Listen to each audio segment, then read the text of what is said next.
It's time! It's time! You like that? You like that? Woo!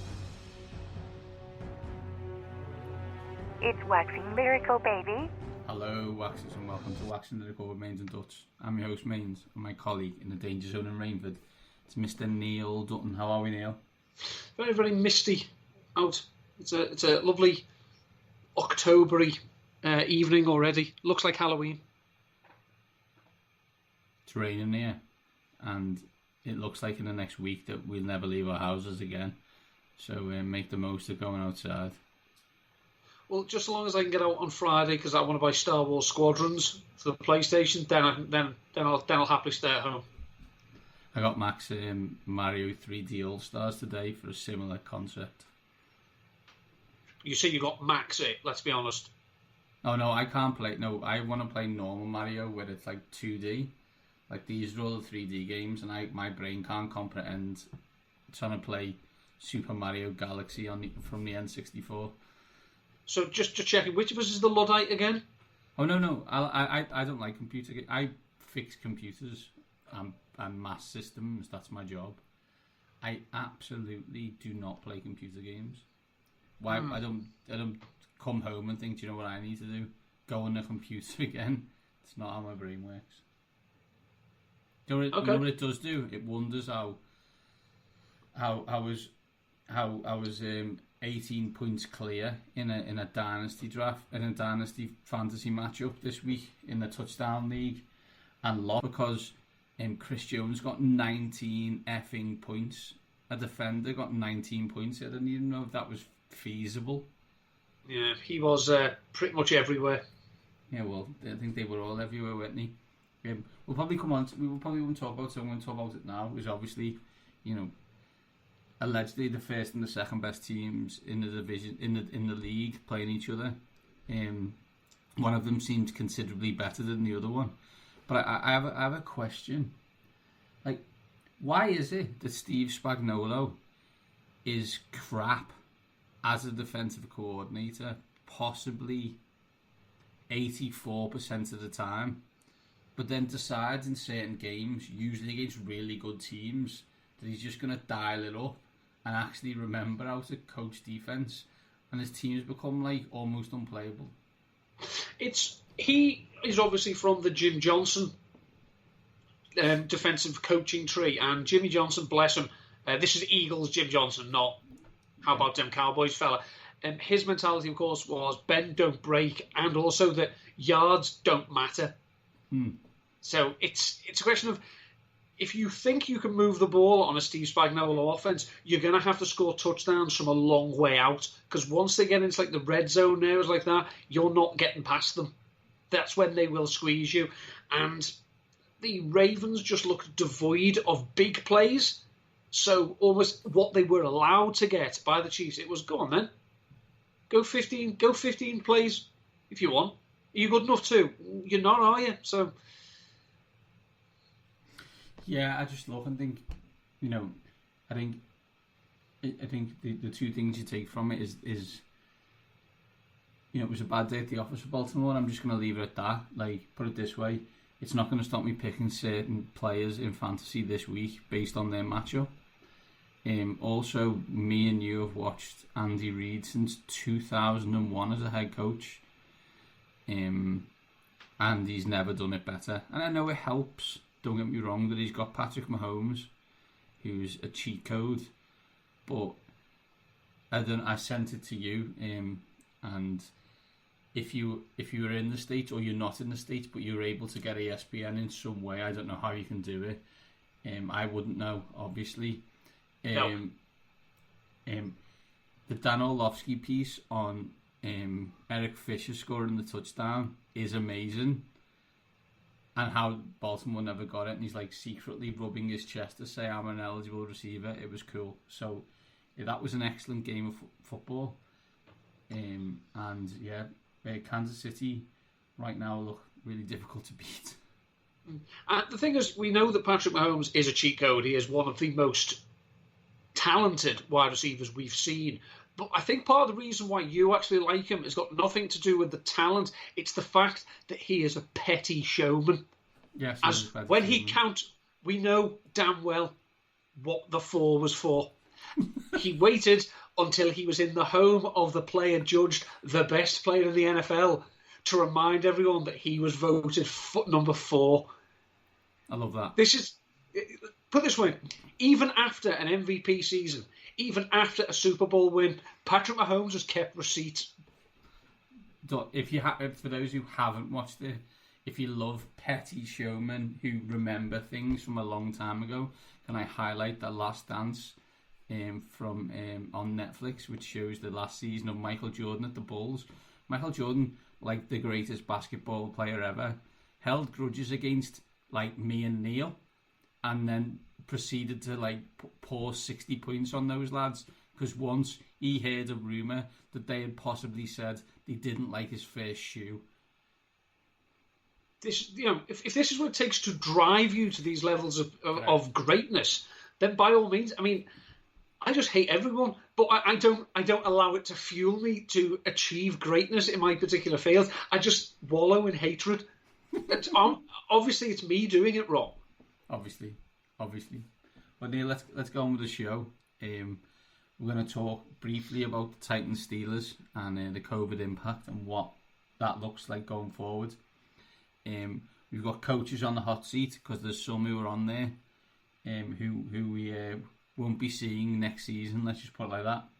And then we'll go into fantasy as always, fancy darling, fancy loser, and our teams of the week. But let's get straight on with it, Neil. Let's talk Steelers Titans. So I think it was Tuesday. It was announced that 3 of 4 players from the Titans have been tested positive for COVID, and 5 other personnel members. The question then obviously was, how would that impact multiple games? They're playing the Steelers this week. Obviously there was an impact possibly on the Minnesota Vikings, who I think are playing the Houston Texans. Because obviously Tennessee played Minnesota last week. At the moment, there hasn't been an impact on Minnesota versus Houston, but Steelers versus Titans has been postponed. It was supposed to be Sunday. At the moment, it looks like Monday or Tuesday.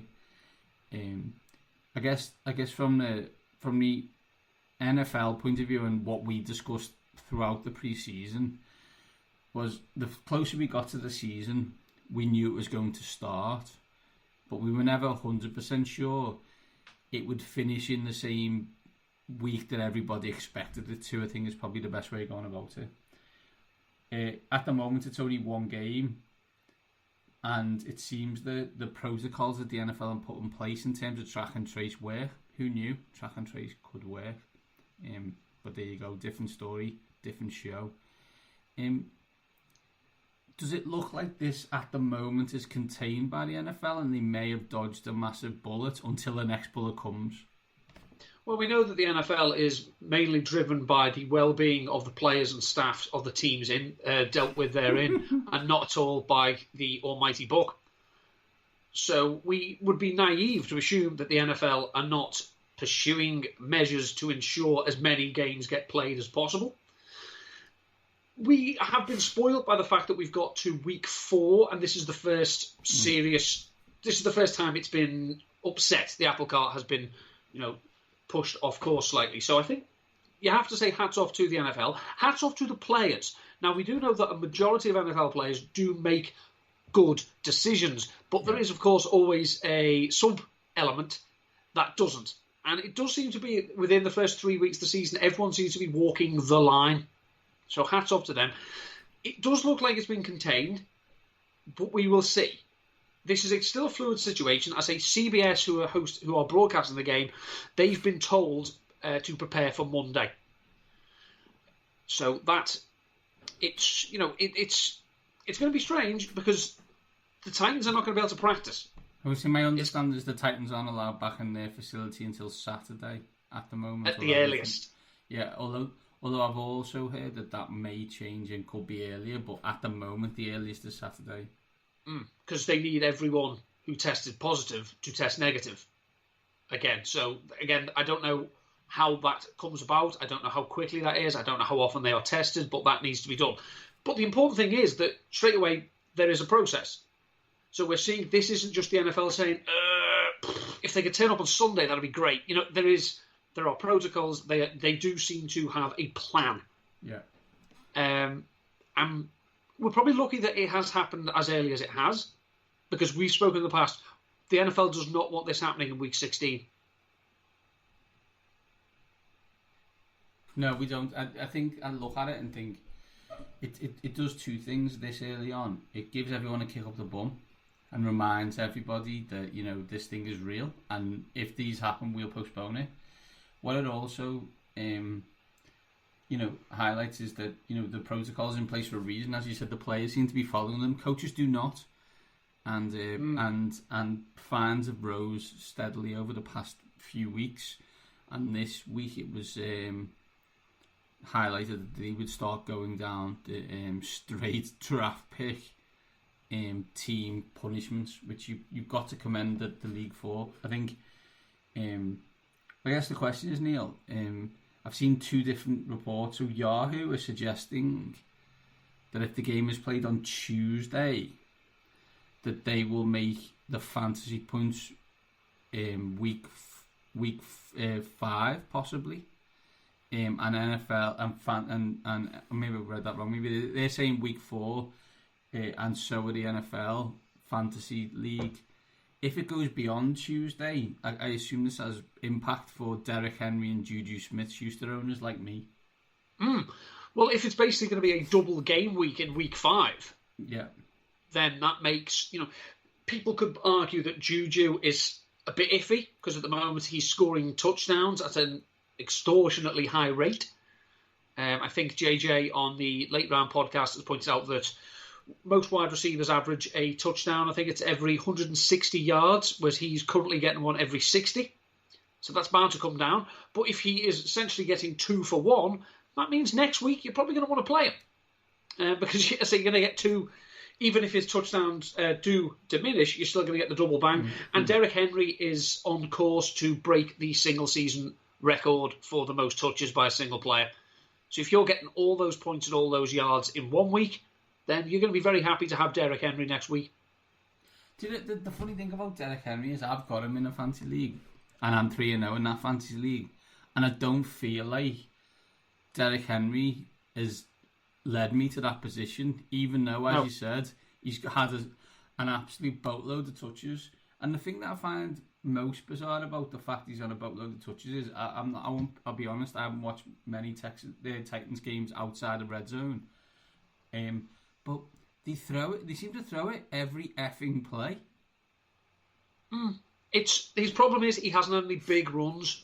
Yeah, I think so. He's chipping away, and it was only last week that he actually found the end zone.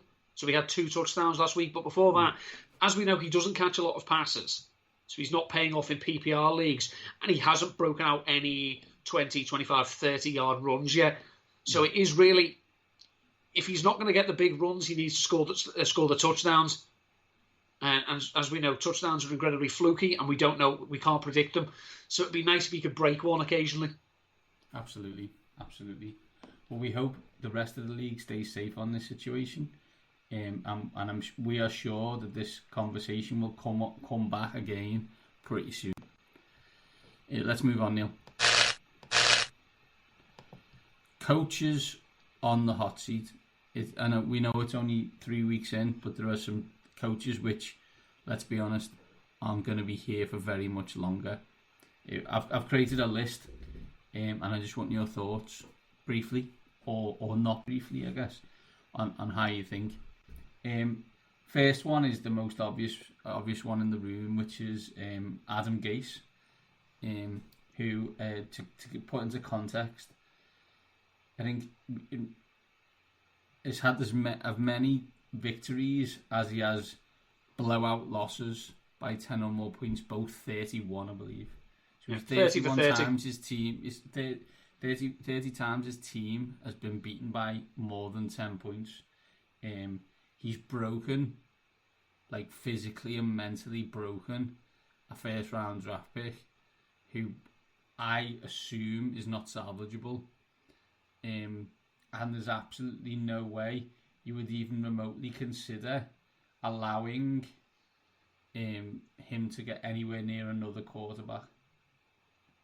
It's just absolutely terrifying. You look at the number of players who have upped their game the second they are out from under the clutches of Adam Gase. The most starking example is, of course, Ryan Tannehill, who was heading out of the NFL. Yeah. Let's be honest here. He was heading for, Walmart or Costco or something. I mean, the guy's a multi-millionaire. I'm sure he wasn't, but you take my meaning. So we have him. Yeah, we have him. We have Kenny and Drake. Jarvis Landry started, actually being used properly. I mean, he's still ridiculously inefficient, but he was starting to get more bigger plays away from Adam Gase. Sam Darnold, we don't know if he's ever going to be good. We don't know if he is good.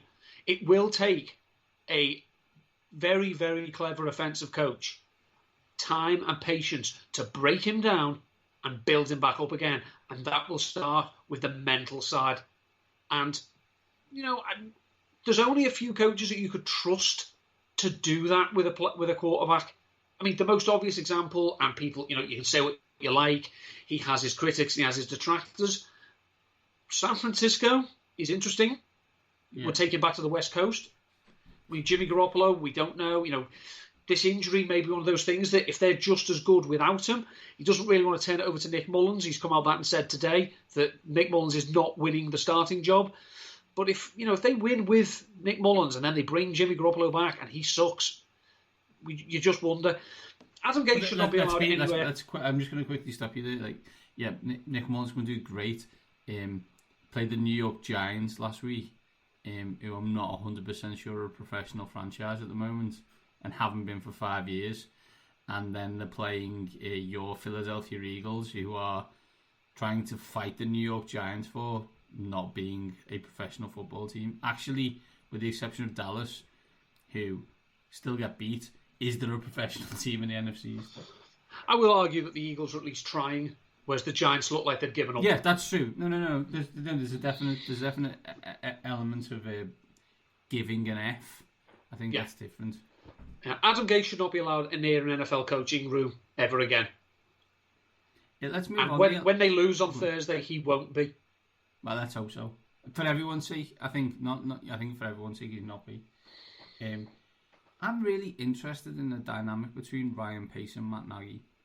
Now, I know that Chicago Bears are 3-0,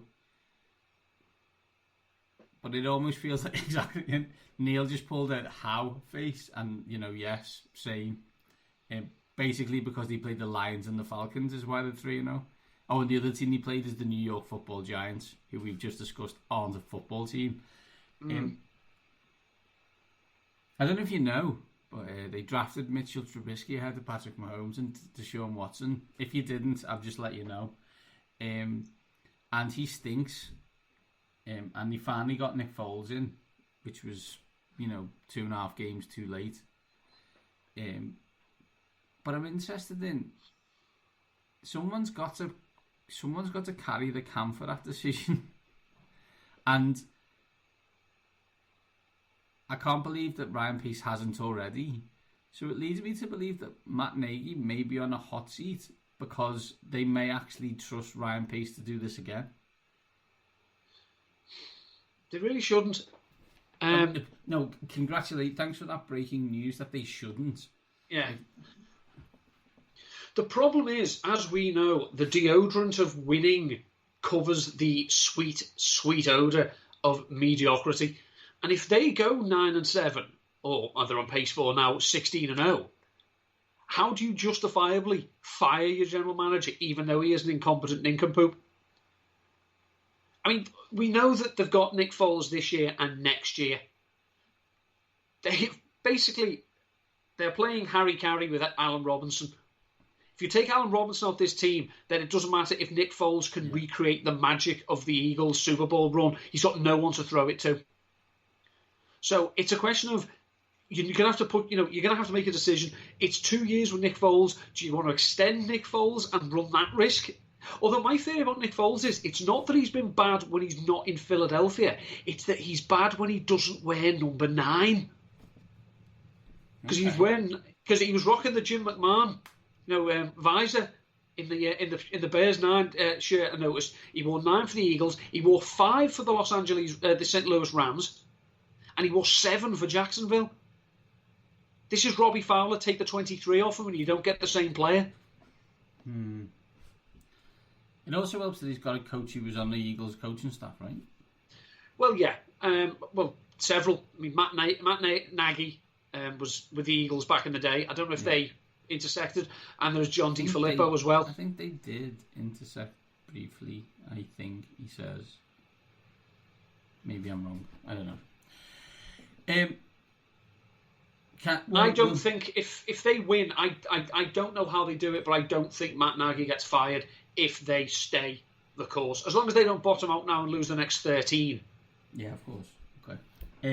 Does the GM fire the coach in Houston? The GM has already had the coach fired. They need to turn it around in a big way. I know they've had a difficult start. No one begrudges them the difficult start they've had. But they had the Steelers. The Steelers, it looked like, were going to have one of their games. Yeah, they won the ropes the first half, absolutely. You were like, oh, God, one of them games, is it? Yeah, the classic Steelers. I always think back to, I think it was 2014, when they lost at home to Mike Glennon and the Bucks. These are classic playing down to the opposition games. But, to quote the late, great Denny Green, they let him off the hook. And I just think it's a struggle to watch the Texans on offense.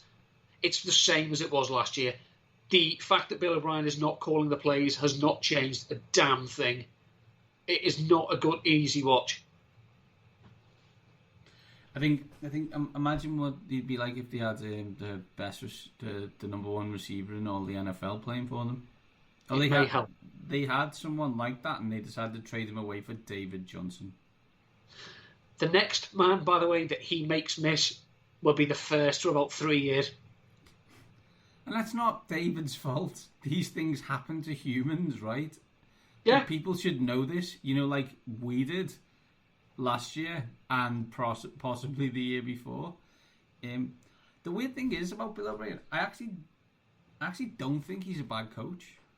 I just think he's put himself in an absolutely terrible position by what he's done as a GM that almost makes his job as a coach untenable. Maybe he needs it. Because they've made the playoffs twice when they've started 0-2 under O'Brien, but they've never made it when they've started 0-3. So, yeah. Vic Fangio, Neil.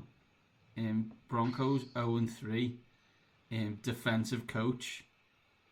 Offense, which has got a load of weapons. Now down 2 quarterbacks and playing Mark Rippon's son, Brett, who, if you remember, nephew. Sorry. And if you remember correctly, it was bigged up by Mark Schofield on this here show 18 months ago as someone to keep an eye on. So we've waited patiently, Mark. Like you've waited patiently for Newcastle to get into a quarter-final of a cup. And here he is. But I think Mark has been drunk for the last 2 days since the announcement, to be honest. I'm not sure Vic survives. Someone else should possibly be fired in Denver, but that ain't happening. So, Vic, you're going to carry the can here. Yeah, when your name is adorned over every single car dealership in the inner Denver area, you ain't getting fired because your overmatched head coach doesn't know what to do with timeouts. And the problem is, again, this is the problem when you hire defensive coaches. Yeah. The defense is such a reactive part of football, but you need, especially if you're going to be the defensive play caller, you're going to miss out on moments of game management because you're too worried about what the next defensive play is going to be. And he just has not. The defense has not been good. It wasn't good last year. It didn't get to the quarterback enough. It didn't generate turnovers. This is what Vic Fangio's been doing for 15 years, and all of a sudden it doesn't happen. And we see now the list of defensive coaches who become head coaches. they don't tend to carry over into, they don't take that great defence with them. Let's look, just some of the prime examples. Rex Ryan is a exception because the Jets were very good defensively for a time. But you look, were the Colts defences under Tony Dungy any good? No. No. No. Do we have to go back to Buddy Ryan? Seriously, is this how far back we have to go? Coach Dungy's team in Tampa was an excellent defense and had an atrocity of an offense. It is, weirdly enough, his team in Indianapolis was completely the other way around. But there you go. So what I like about that, you decide to get rid of Shaq Barrett because you had Bradley Chubb and Von Miller, who are now both injured, and Shaq Barrett led the league in sacks last year. Bravo for getting rid of that thing. Can someone put Dan Quinn out of his misery, please? Oh God, I jokingly tweeted on Sunday, when they were, was it 26-10 up? Man, can't wait to see how the Falcons blow this. Oh my God, I've never tweeted a more prescient comment in my life, and I was only joking. You can't keep doing this. I know it sounds obvious, but they do. And I'm sorry, it comes down to coaching. Put the game away. The problem in having these leads, and it comes back to the Fangio debate, right? You can have these leads, but if your team can't hold a lead, it's probably because you can't defend, and you can't, I hate to say, you can't run the ball or sustain drives is probably the best way to describe it, right? They are a team that can score a load of points, but weirdly can't sustain drives, and they can't stop anyone. I'm sure all the players really like Dan Quinn. I'm sure he's a lovely fella. I'm sure he's polite to old lady and kind to kiddies. Unfortunately, his team keep blowing 20-point leads, and they're an interesting thing because let's assume they don't get a lot better and are in play for the first overall pick. I know there's a few contenders for that. What do they do? Because Matt Ryan has still got a few years left in him, you'd assume. He's not the problem here.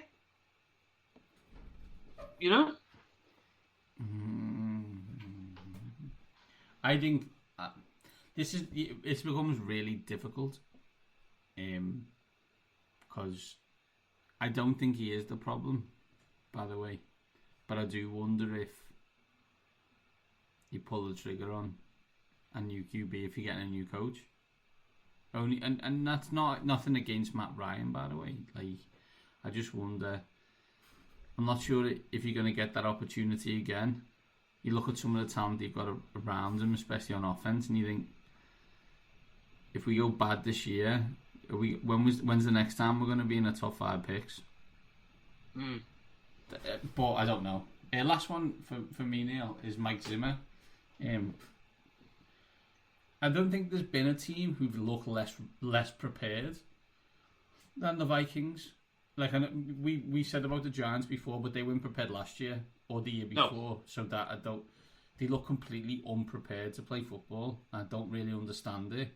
I think we both picked them to win the division. I think you had them winning a playoff game or two, and they look completely lost. Yeah, it was bizarre how they lost that game on Sunday to the Titans. They seemed, every time I looked up, they seemed to be scoring.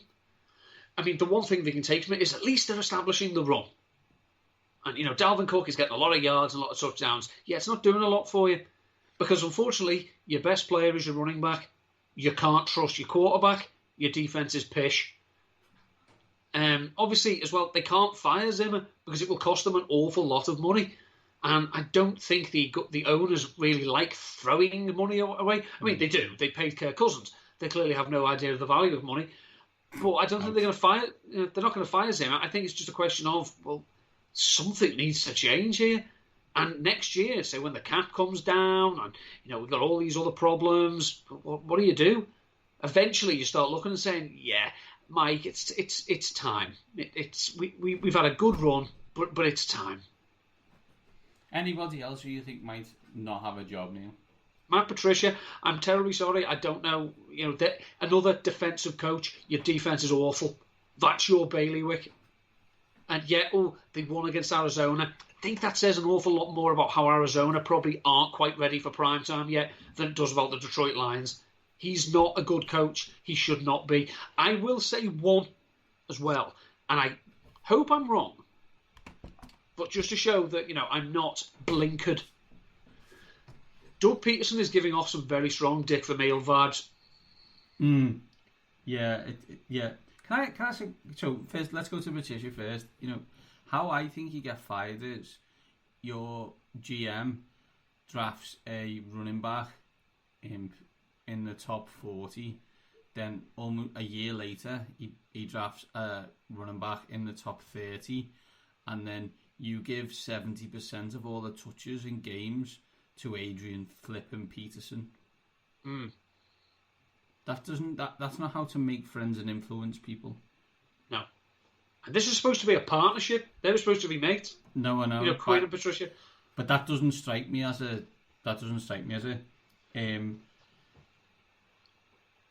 The Peterson one is interesting, because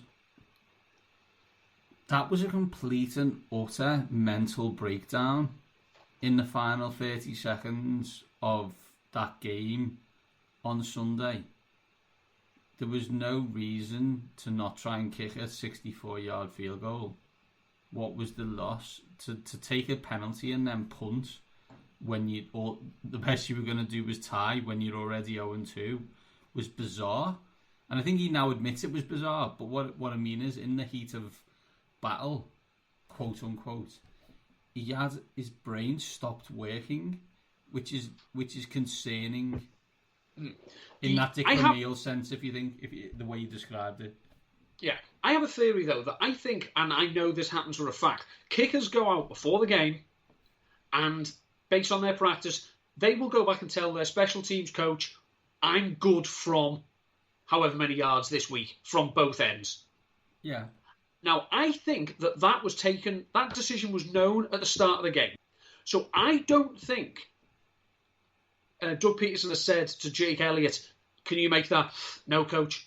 I think Doug Peterson has tried to protect Jake Elliott and he said he's not good from 64. We're not trying it. I don't think then he thinks, well, tell you what, should we try a Hail Mary? He's like, we can't, because if Carson Wentz gets intercepted, that's 3 interceptions, and that destroys him as well. I think then, however, he just got slightly, maybe confused is the wrong word. Instead of just thinking, okay, well, I don't want to throw the kicker under the bus. I don't want to destroy my quarterback. Give the ball to your running back then. Yeah, well, I just look, Neil, and just pretend you get. There was still 30 seconds left, right? I think in the game. It wasn't 26, I think, or something stupid. It wasn't a lot. Let's do a trick play then. Let's pretend we're going to kick the field goal and throw a 15-yard pass, for example. If we make that play, then okay, we'll kick the field goal. If we don't make that play, we can actually say to someone, okay, we were a bit concerned about the distance, so we tried to get closer. But we didn't want to play it on a 4th down like that, so we thought we'd be a bit cute. Didn't work. Okay, whatever. Move on to the next thing. I mean, it doesn't help if you have 11 penalties in a game, especially one in that situation. That's that from the, I forget which player it was. I think it was Matt Pryor. Now, I always liked Matt Pryor when he played for England, but since he's been an offensive lineman, he's a bit iffy. To take there when you know logically you're at the extreme range of anyone's field goal attempts. For you to false start then, I hope you have to stand up in front of everyone and go, well, they threw garbage at you in the team meetings this week. We're not going to talk about it, but obviously, given the game went longer, we saw a lot of Carson Wentz on Red Zone. And then I was listening to the Athletic Football Show, and this week Robert Mays had Sam Munson, and they both equated how Carson Wentz was playing to Fernando Torres in terms of, and I went, oh my god, there's a logical flow of, oh my god, he's great, oh my god, it's like he never played football before, and I have no idea what happened between great and playing for Chelsea. You know what I mean? Playing for Chelsea. I don't know what happened in that gap, But he looked, and I think we've discussed it before, and we won't go on, well, he looked completely lost. And I think you've said the same. Yeah, it's a number 2 overall pick who had one great season, and then after getting injured against Seattle in the playoffs, was never the same again. Yes, Carson Wentz is RG3. Scary. That's enough on that, Neil. Let's move on. Let's talk fantasy, and let's find out who you're picking this week of who's left in our fantasy darling. Hello, darling. Who have we got, Neil? This week, I may hate the head coach, but I like the offense. I've got TJ Hawkinson of the Detroit Lions against the Saints. Now, the Saints, there's a team in a little bit of trouble. They're poo against tight ends. They've given up the most fancy points, the most receptions, the most yards in the types, and the most touchdowns against them. TJ Hawkinson is averaging 16% of the team targets for Detroit. He's crossed 50 yards in all 3 games. And he's 4th among all tight ends in yards after the catch. He's 6th in fantasy points per target. So assuming that they don't want to attack the corners, but want to go for the soft middle, which, by the way, everyone's saying, about Malcolm Jenkins. Yeah, he's not looking so great. I love 27, but he looks old all of a sudden. So yeah, he's part of that thing that I think, part of that area where I think Detroit would be sensible to attack. So I would like T. Hawkinson in most of my teams this week if I can get him. Struggling and old on the New Orleans Saints team. I don't know who you're talking about, Neil. Speaking of people who're struggling and you should be picking in your fantasy team, let's find out who Neil's fantasy loser this week is.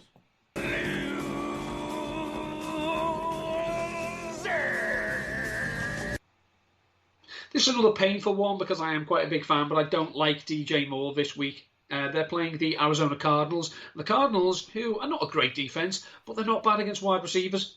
They're allowing the fewest fantasy points to wide receivers, the second fewest receptions, and only 2 touchdowns to wide receivers so far this season. Through 3 games, DJ Moore has been a wide receiver 3 twice.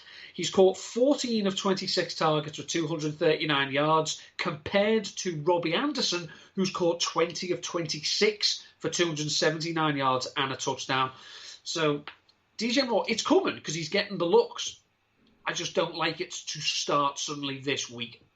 If you could start soon, that would be cool, as I think I have him in 3 fantasy teams or 4. So the sooner the better, if that's okay with everyone. Okay, Neil, let's get on and pick our daily fantasy teams of the week. Mains and Duds. Daily fantasy team of the week. Show me the money. Normal, classic draft from DraftKings. Quarterback, 2 running backs, 3 wide receivers, a tight end, a flex, a defense and special teams. I've only picked 1 tight end this week. We'll get onto him later. Neil, who is your quarterback? So did you let Russ cook? Yes. What did it cost? The defense. That seems to be the deal with Thanos that the Seattle Seahawks have made. So this week, I am taking Ryan Fitzpatrick, 5,400. See what you've done there. And I've never even seen the film. You're an idiot, first of all. I'm going to tell you that my quarterback is the most expensive person on my team this week. Baltimore got basically a good old-fashioned beaten, bullied by the Kansas City Chiefs. Do you know what teams like the Baltimore Ravens do when they get battered by someone? Go out and absolutely destroy the next team they play. Check schedule. Notice this: they're playing Washington football team, who have a quarterback who won't be the quarterback next year, I think. And we need to start thinking about, not winning games in a let's play for Justin Fields style move. Lamar Jackson is 8,100. Look at what the running backs did for the Cleveland Browns when Chase Young left the game. Chase Young is not playing this week. Lamar Jackson's going to go off. Yeah, I can see it. He was not good. There was something off, but we see that the Ravens are not built to come from behind. But I don't think they're going to be coming from behind against the football team. The football team is not winning this week. Breaking news: the NFC East is going to get worse. Running back 1, Neil. My running back one is the New Orleans Saints offense. Sorry, Alvin Kamara, 8,000. I believe he has accounted for, I think it's 46% of their total yardage. The classic, Drew Brees 50-yard touchdown to Alvin Kamara. Really? We need to do something about that. Like I know, our friend Chal, it like blows his mind, but we really do need to do something with the fact that Drew Brees got a touchdown and 50 yards worth when he threw it backwards basically to Alvin Kamara. I don't think that's how this should work. Yeah, Detroit are not great at stopping the run, and we've seen that Kamara is getting force-fed targets as well. So there's no Christian McCaffrey, so I'll say Alvin Kamara no matter what. Makes sense to me. My running back one is in an offense where his quarterback has thrown 23 times in 2 games. They won both of those games. I don't know if that's deliberate or not. I think they will throw it more this week. But that will be a lot of dump-offs to Kareem Hunt as the Cleveland Browns play the Dallas Cowboys. He's 6,200. I think he gets more play this week than Nick Chubb, just based on situation, i.e. Dallas will score a lot of points because that's what they do. A lot of the time they score a lot of points and contrive to lose, and we're all on board for that. But that will mean that Kareem Hunt is on the field a lot more than Nick Chubb this week. 6,200 I think is good. I think we're going to see in games where the Browns can keep it close that both Hunt and Chubb can contribute. But when there's going to be ever so slightly negative game script, it's going to be Kareem Hunt's day. I think so. Neil, who's your running back 2? Everybody needs good neighbours, so I've got Jim Robinson from the Jacksonville Jaguars. I know him well enough to call him Jim. He has, for an undrafted rookie, he's having quite the season. He's pretty much the workhorse for the Jaguars. They're playing the Bengals, who can't stop a runny nose. All the more baffling why the Eagles didn't just say, do you know what, it's a 35 carry day for the running backs. But I digress. Robinson is, he's chipping in the receiving game. He's chipping in on the ground. He's scoring touchdowns. 6,500. And I will take him. Miss Mangle be damned. He was great on Thursday, although they weren't.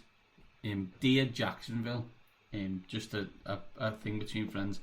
I had seen that exact offensive game by my team possibly 15 times over the past 5 years. It was the most Jay Gruden offensive called stinkfest I've ever seen in my entire life. If I didn't know that Jay Gruden was the offensive coordinator of the Jacksonville Jaguars and I watched that game, I would go, is Jay Gruden calling this game? Because it just looked like Jay Gruden. It was awful. And of course, Jay Gruden going up against the Bengals. Yummy. Revenge. Yeah, wow. Any chance the Bengals could let Joe Mixon run the ball and maybe block for him? That'd be cool. Or maybe block for their, prized asset at quarterback. Also cool.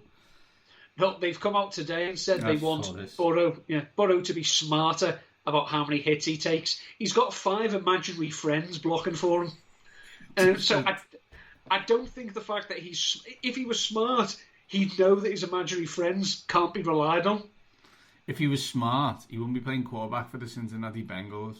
How about that? My running back 2 is last man standing in the Seattle Seahawks backfield, Carlos Hyde. He's 5,300. He's playing the Miami Dolphins. Eventually, cooking will stop. I'm just telling you all, from past experience, that they're just not going to let Russell do what Russell's doing, even though they should, because it's bloody awesome. And who laughed when DK Metcalf did that? Come on. We all laughed, didn't we? It's funny, right? And then he scored a game-winning touchdown, because that's how Pete's teams roll, because Pete is fast and loose. He may be fast and loose, but his team runs the ball, and Carlos Hyde gets a lot of touches this week. I think, I want to give it credit, it was either Matt Harmon or Liz Loza, friends of the show, obviously, but one of them said, if we can let Russ cook, do we let Baker Mayfield make toast? Which, was... It sounded harsh, but... I think it makes sense. Who's your wide receiver 1, Neil? Wide receiver 1 is Russ Wilson's favourite target, Tyler Lockett. Likes catching the ball, likes scoring touchdowns. Miami are not great defensively, especially if Byron Jones are going to be missing. So 7,000, I will lock it in with Tyler Lockett. I've got Lockett in a couple of fantasy teams. It's awesome when you're like, has he got like 40 points? Yep. Yeah, he has. Yeah, that's cool. On that, I know we don't like to talk about other people's fantasy teams, but this week a guy decided to get off week 2. A guy decided not necessarily to blow up his fantasy, his dynasty team, but thought he'd make a change, get rid of a wide receiver who wasn't getting many targets, and get a first round draft pick for next year. Cool. Don't necessarily see a problem with that. That wide receiver was Cooper Kupp, who proceeded to score possibly all the points last week, and I expect similar things to continue this week. I have Cooper Kupp as my wide receiver 1, 6,700. He's playing the Giants, who need to give up. Yeah, it's weird. It's the Rams' offense looks good again, but just a little word to the wise though, Sean and Jared, don't get 28-3 down before you start working. Correct. That was it. That was a mistake on their part. Although it nearly did work, and apart from a really weird, I think it was non-call, they probably would have won the game. But there you go, one of them things. Wide receiver 2, Neil. Wide receiver 2 is CeeDee Lamb, 5,400. Obviously, he may be under a slight fitness cloud, but hopefully, if he's healthy, he's in. We've seen he's getting I don't want to say easy targets, but he's getting the less challenging ones while he works in the slot. Little word to the wise, though, Dallas, take him off punts. He's going to get hurt. And we really don't need that. They don't need that either. There's an embarrassment of riches, and then there's having your first round draft pick collecting punts. We love the Seahawks cooking, Russell Wilson cooking, right? We love that. That's cool. You know what's not cool? Seattle's defense. That is uncool. My wide receiver 2, 5,700 is Devontae Parker.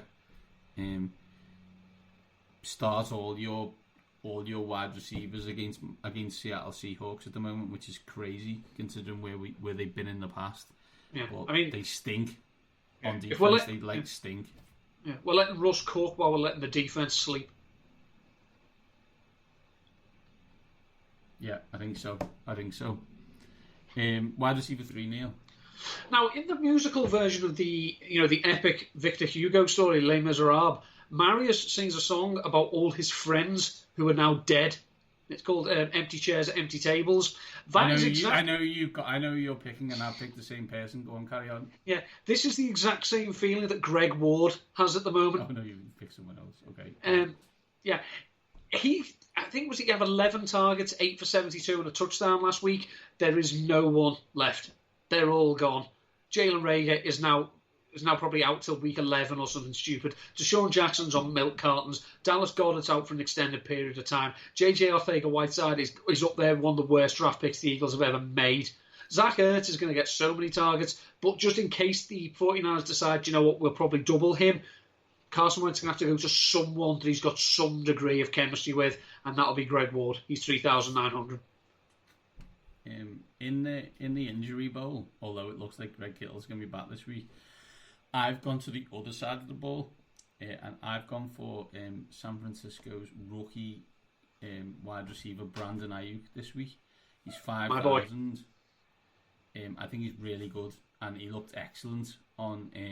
Again, I think it's like you have to caveat everything that they were only playing the Giants, but he still looked like he was talented, and that's why they picked him early in the round. So I'm gone for him. So 5,000 Brandon Ayuk against the Philadelphia Eagles in one of the worst Monday Night Football games of all time.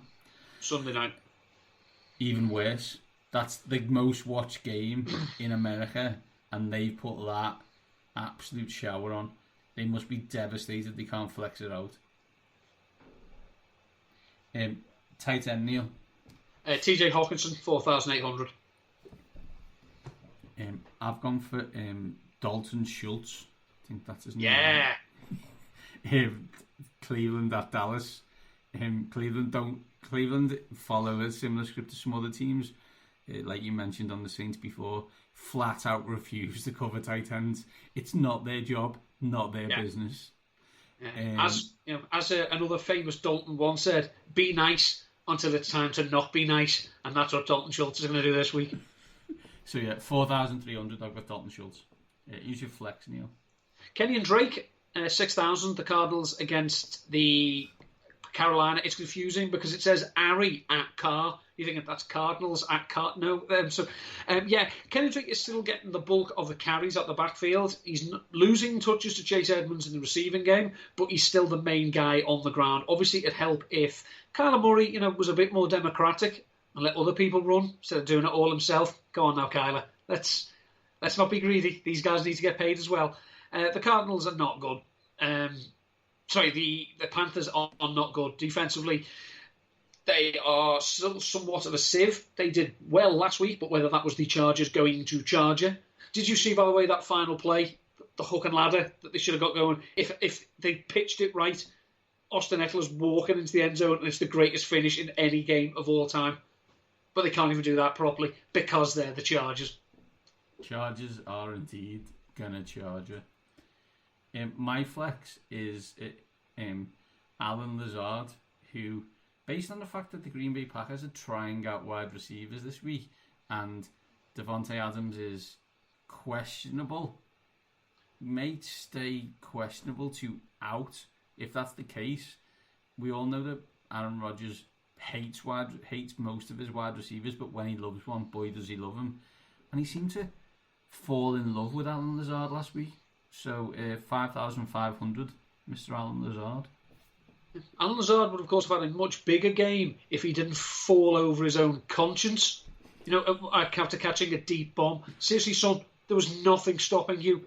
You just didn't want to score a touchdown, clearly, so you fell over. Super awesome. Neil, use your defence and special teams. I'm going with the Jacksonville Jaguars because they're playing the Bengals. Now, the Jaguars have only got 3 sacks through 3 games of the season, but they do have the 5th best pressure rate in the NFL. They're pressuring quarterbacks on 24.6% of their dropbacks. As we have said, the Cincinnati Bengals have a problem, and it is the fact that they cannot protect Joe Burrow.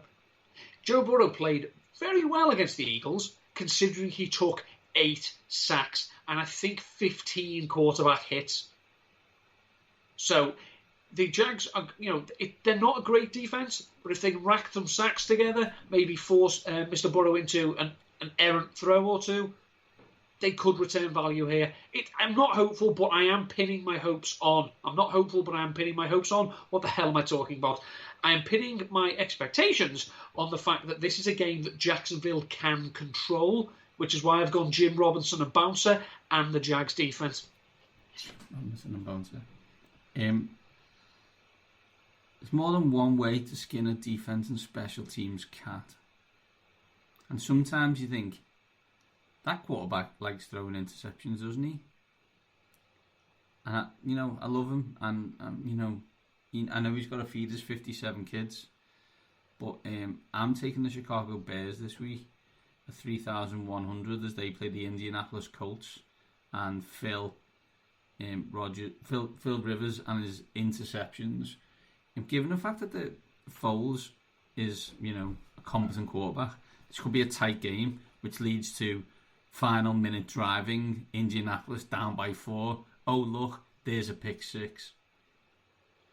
I know he wasn't so much in force last week, but did you know, and I know he's not going downfield as much as he has in his past, Phil Rivers is completing 78% of his throws. If he completes 75% or more against Chicago, he will be the 6th quarterback in NFL history with a completion percentage of 75 or higher in 4 consecutive games. So a little game. Can you tell me the other quarterbacks? They're all modern. There's no Otto Graham here. I assume Drew Brees. Drew Brees is not on the list. He has an average thing of 70%, but not 4/75. That my maths brain doesn't even comprehend such things. Did Tom Brady do it? Tom Brady did do it in 2007. Did Peyton Manning do it? Peyton Manning did not. Is it like weird people like Tony Romo? No. Think higher profile. These people actually won Super Bowls. Higher profile than Tony Romo? Is there a higher profile player than Tony Romo? How dare you? It's offensive. I don't know, Neil. Go on. You're gonna have to. This is bad radio. Well, let's take some of them won Super Bowls. Kurt Warner, 2001, 2002. Hey, Carson Palmer, 2004, 2005. Tom Brady, as we said. Aaron Rodgers, 2014, 2015. And also, spanning the 2016 and 2017 seasons, Alex Smith. Yeah.